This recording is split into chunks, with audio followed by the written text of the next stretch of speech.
don't know whether to eat or not. What's the trouble, Mother? Oh, I don't know whether to eat or not. Your father and I were sitting in the living room having a perfectly pleasant cocktail together when all of a sudden that telephone rang and now he's all up in the bedroom talking away. Who's he talking to? I don't know. I don't even know. I think it's someone from the club. Are we eating or not? I just don't know. Oh, I don't know whether to go ahead and not, Bertha. Mr. Thatcher's still on the telephone. Well, couldn't we at least start the soup? I simply don't know. Oh, let's wait 5 more minutes, Bertha. Yes, Mrs. Honestly, that telephone, I could break its neck. It should be banned. It should be outlawed between 6 and 8 in the evening. I gotta go. Go? Go where? Out. You mean you can't even sit down and have some of Bertha's nice celery soup? I can't even finish my cocktail. Something very bad has happened. Bertha, would you mind very much putting the soup back in a saucepan and keeping it on the low flame? We'll call you when we're ready. Yes, Mrs. Now go on, Standish, be frank. Henry was insulted down at the club. Insulted? Binky Byers made her a remark to him in the steam bath. What did he say? Yeah, what did he say? A few of the other members heard him and laughed. Poor Henry was so upset that he had to put on his clothes and leave. I telephoned the club. I spoke to a few of the members. I asked to speak to Binky Byers. He refused to come to the phone. So now I've got to go down there. When you tell us what he said, I will not dignify the remark by repeating it. come on then, we're not afraid. Yes, really, Standish.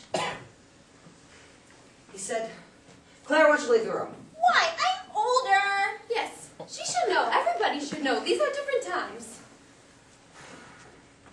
We're not quite ready yet, Bertha.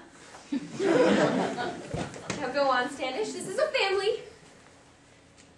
Binky Byers made a remark regarding your uncle's private life. I'm afraid you'll have to be a little more specific, dear.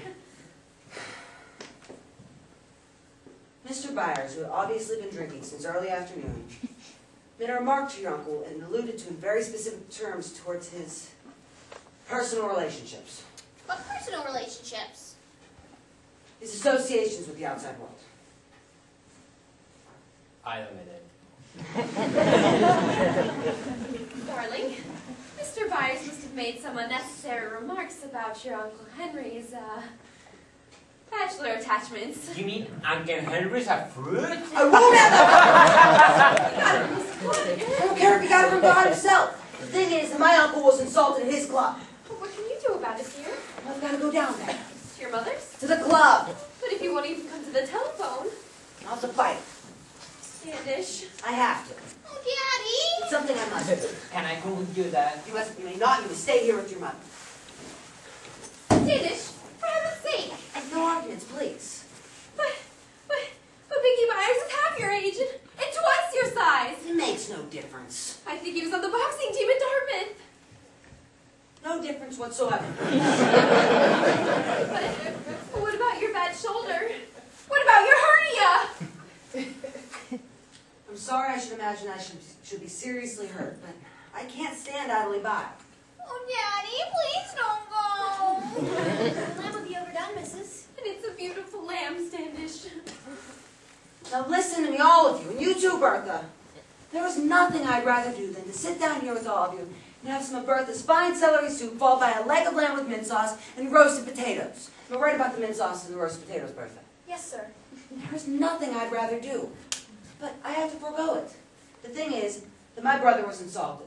And that means that this table, these chairs, this room, and everyone in it, including you, Bertha, have been treated with scorn. So if I were to sit here and have dinner with all of you, I wouldn't be able to eat.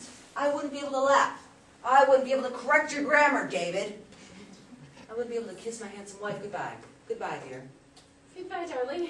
Goodbye, Winkins. Goodbye, Daddy. Goodbye, David. So long, Dad. Good luck. Goodbye. Goodbye, sir. God bless you. Thank you all very much indeed.